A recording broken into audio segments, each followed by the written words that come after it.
I am a school teacher, 16 years in this service. And hearing what you said about what's happening to children, we teachers have identified this so many times in our classroom. But what we are faced with is the excessive paperwork of referrals. And then what happens? Well, in my country, Trinidad, it just gets lost in the clutter. Then we have, how to say it, it becomes very political. We're going to have voting. So all of those children are just shelved away. But being a teacher for the past 16 years, I knew these cases within my first month as a teacher. You know, this child is dyslexic, this child has ADHD, and we identify it as teachers. And it is annoying, in fact, that maybe I have to get on like Dr. Mills. It becomes so frustrating because when we have 30 children in front of us, and 2 or 3 children are not following the flock, and we refer it, and it goes to the social division, it just gets lost. I want to know, in your experience, doctor, how can teachers deal with this? How can we put more fire under these agencies to get cracking? Thanks again. Yeah, thanks for that question. I think I'm so glad you spoke up, because I think that teachers are pretty much stuck holding a lot of the problems for our society that we're going through right now, because they're the ones that are managing a lot of these issues that children are struggling with every single day. And the support is not there and the funding's not there for the teachers. So the teachers are in the trenches and are just desperate to try and figure out how to overcome this.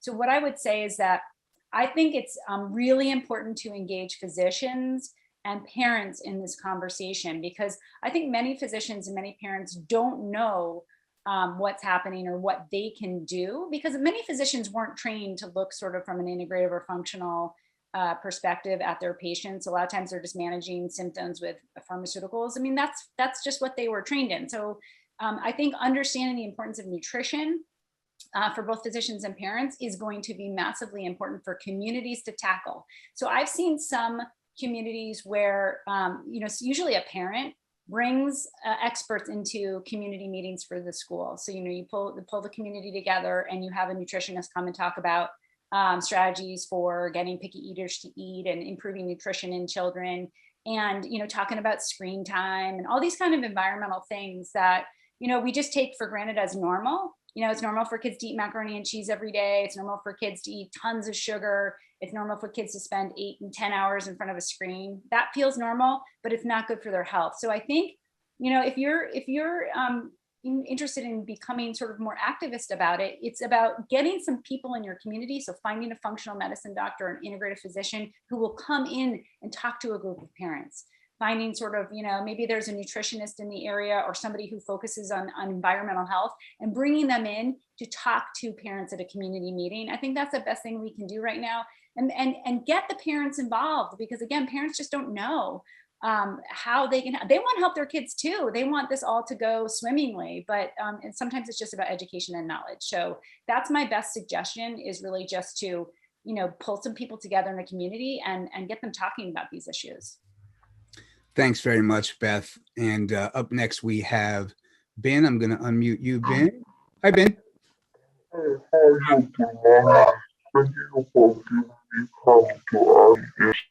Ben, I'm hoping you can hear me. There's something wrong with your audio. I'm not sure what's happening there, but it sounded like slow motion. So if you can I'm going to lower your hand, but if you can come back in, we'll get back to you very shortly. Sorry about that, Ben. I'm not sure what happened, but do try again. And now I'm going to unmute somebody named Steve. And hi, Steve. Hey, good morning. Good morning. Nice to be here. Thank you all. Have a question about the Walls protocol.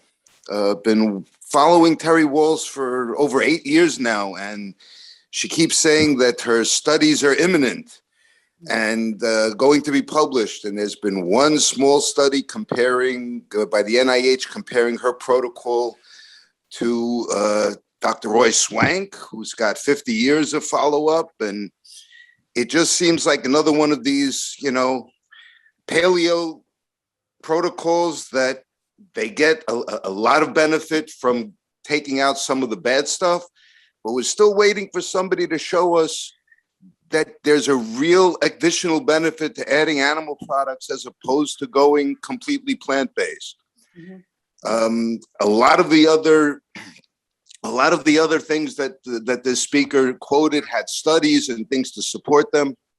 Didn't hear anything about the WALS protocol. So I just wonder if there's any additional information about WALS, because we would love to see something positive about MS that has something to say about lesions and tests and studies, and not just about, a little bit improvement in fatigue, which is no better than any other protocol. That's my question. Thank you. Yeah, thanks for your question, Steve. I think what you just highlighted is a really important distinction about bioindividuality. And I think one of the problems we have in the world of dietetics and nutrition is that people keep trying to prove or justify that there's one best way to eat for everybody. And I strongly believe in bioindividuality, and that there's different diets for different situations. There's, for instance, people who will go to the mat defending the fact that you need to eat sort of like Gershon or Hippocrates type approach for cancer, and they have amazing successes doing that. And I know somebody who would go to the same kind of level of intensity and trying to support the idea of keto for cancer, as an example. So there's such strong feelings about this. And I think there is research that's coming out. I don't know anything about what's prohibiting Dr. Walls from getting her publications. I don't know, the situation with her, barriers to publications right now, though I will say that, a lot of medicine right now is driven by pharmaceuticals and, symptom suppressive products. So sometimes it's harder to get lifestyle publications published. But what I will say is that there are some people out there who are doing a really great job teaching about bioindividual approaches to nutrition. So one example would be, there's a nutritionist named Julie Matthews who has a wonderful website called Nourishing Hope. She's written a couple books. She focuses predominantly on children, but she looks at nutrition bioindividually. So, you can't say that like paleo is for everyone, or specific carbohydrate diet is for everyone, or keto is for everyone. Like, there is no one diet that's for every situation. So I really appreciate and respect that bioindividual approach. And the best way to sort of tackle that in terms of trying to figure out which diet is right for me is doing some testing. There's also other approaches, like, people who practice traditional Chinese medicine have completely different ways of looking at diet and how food can influence your health. So I think that's waiting for somebody to tell us what to do because they did research and this is the best way to eat is never going to satisfy us. I think the way to get satisfied, especially if we're doing on our own healing journey, is to really get in touch with your own body and your own needs and requirements as a bio-individual. Again, Julie Matthews is probably, she has a institute where she's training people on how to do that. And she's one of the people that I know that's most skilled and expert in that area. And I really do encourage you to start thinking about that. There is a wonderful book written by a woman named Palmer Keepola called Reversing Autoimmune, and she reversed MS in herself. So Terry Walls isn't the only one out there teaching and helping people through MS. So I encourage you to check out Palmer Keepola's book and resources in her website. Beth, thank you very much for that. And I'm going to go ahead now and bring in, let's see, Janet. Janet, I'm going to unmute you. Hi, Janet. Hi, good morning. My question is, the food sources that we're giving our kids, the dairy in schools. My children are grown men at this point, and 20 years ago when they were in school, it was macaroni and cheese, pizza, hot dogs, and burgers, and, sweet snacks. And it really hasn't, I'm just shocked that it hasn't changed a whole lot. We're still giving kids chocolate milk, strawberry milk, and and foods that are not healthy, causing these diseases. What is being done on that front to educate, the school food directors and the government funded programs that are, providing these school lunches for schools in every district? It's not just in districts that are underprivileged and, can't afford it. I'm in lucky to be in a middle class area, and my kids were being fed in parochial schools and public schools, and very poor options. And it's very frustrating that nothing has changed in all these years. Mm-hmm.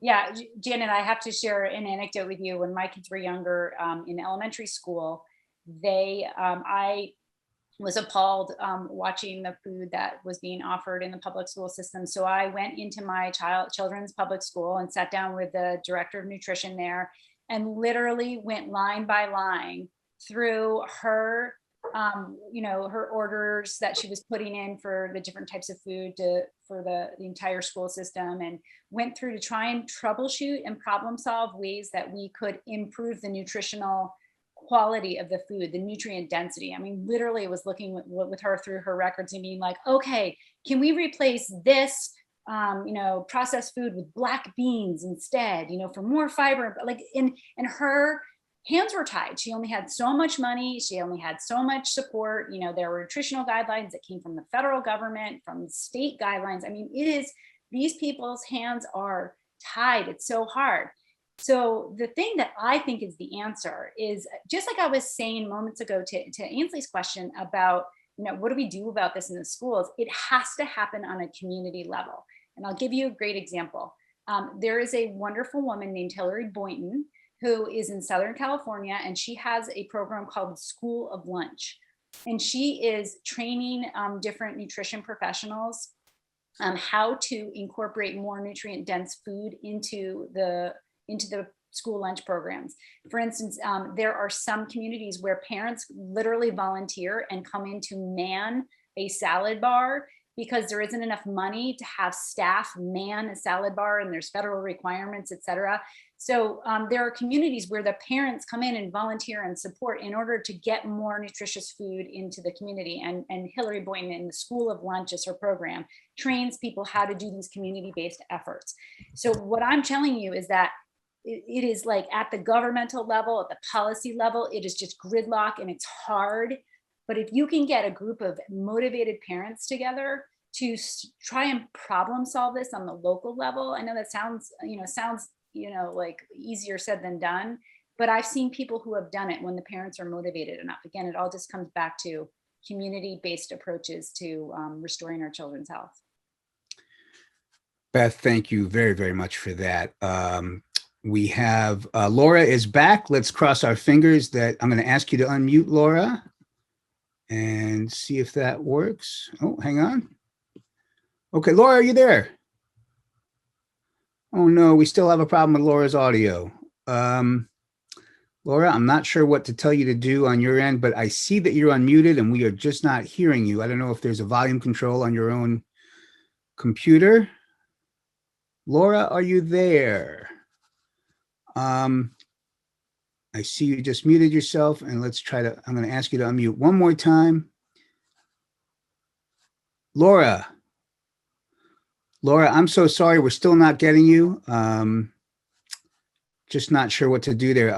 Forgive us, Laura, if you can try back perhaps on our next lecture, please do. We'd love to hear from you. Beth, we have another minute or so, if that's okay. I normally don't go to the chat box, but I noticed somebody mentioned Annette M. that she was talking about how teachers in her district are not allowed to bring in any medical nutritional experts, nor can they make suggestions for parents to see such experts. We're told that these suggestions make the district liable. And she asked her principal about bringing in a nutritionist because she noticed the appalling diets that most kids are eating. It's sad because teachers are bearing the brunt of these behavioral problems in our classrooms, but because of politics and fear of lawsuits, they weren't allowed to be part of the solution. And again, we have about 2 minutes before our next lecture, but I just wonder, you've been commenting on this, but if you want to give us just a little more insight on that specific thing. Yeah, I mean, that's really hard. And the only thing I can say, and I can't speak from any personal experience because I've never been successful at that and I've never done that. The only thing I can say is to try and keep running it up the flagpole, you know, school board, superintendents. I will give you something encouraging that happened when there was a period of time about 8 years ago when I got pulled in to provide some advice to a local group of citizens in New Hampshire who were talking to the superintendent about putting nutrition curriculum into the schools. And they got very far along in the process, actually, believe it or not. They, and it's going to differ from state to state, district to district, obviously, but they pulled in the superintendent of the schools and he was all in. He loved the idea. And ultimately, at the end of the day, the only reason it didn't happen was because of funding. But I'm telling you, just keep running it up the flagpole. Talk to school board officials, talk to superintendents. I do think if the more parents you have involved, if you have an engaged group of parents and teachers and you go to the superintendent and you really put the pressure on them, you're going to see more progress. And I understand the policies and restrictions are really just crippling. But don't give up. I think that the only way we're going to see change is if citizens, parents, teachers, community members really pull together and just keep pushing it.